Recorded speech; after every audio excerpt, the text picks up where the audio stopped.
আন্দোলনগুলো আরো স্মরণ করতে হবে। একজন আদিবাসী বা সংখ্যালঘু মানুষ বাংলাদেশ তাদের ধারণ করে না, যাতে রাষ্ট্র ধারণ করে আন্দোলনটা সেই পর্যায়ে নিয়ে যেতে হবে।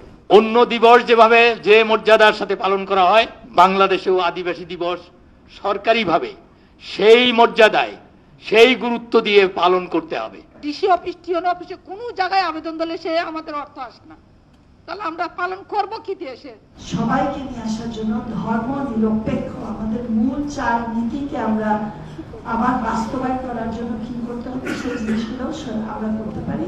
আরো হলো যে আমরা নিজেদের এলাকায় আমাদের আন্দোলনগুলো আরো স্মরণ করতে হবে, যে যেখানে আমরা দেখছি যে কোথাও কিছু ঘটছে সেখানে প্রতিবাদ করা, তাদের পক্ষে নিয়ে আসা এবং সবাইকে নিয়ে আসার জন্য।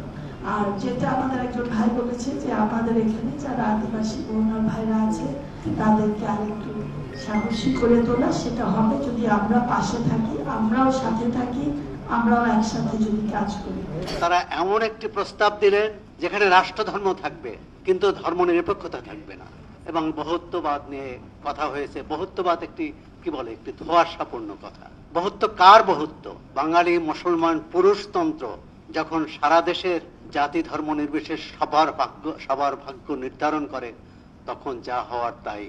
বৈষম্য আরো বেড়েছে, মনস্তাত্ত্বিক বৈষম্য প্রকট। একজন আদিবাসী বা সংখ্যালঘু মানুষ এই বাংলাদেশ তাদের ধারণ করে না।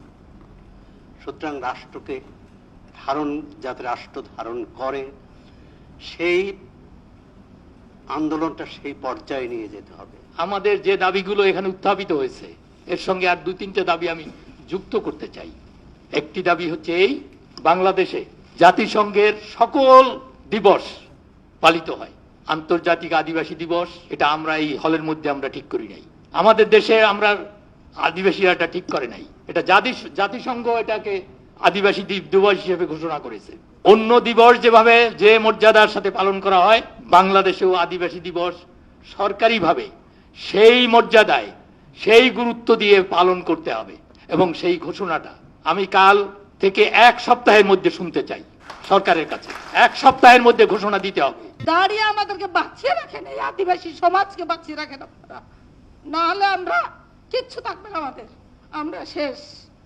কারণ এই 4 আগস্টের পর আমার জেলায় কয়েকটা জায়গায় পুড়িয়ে দেওয়া হয়েছে, আর পোখরগুলা লুটপাট করে লেলেছে।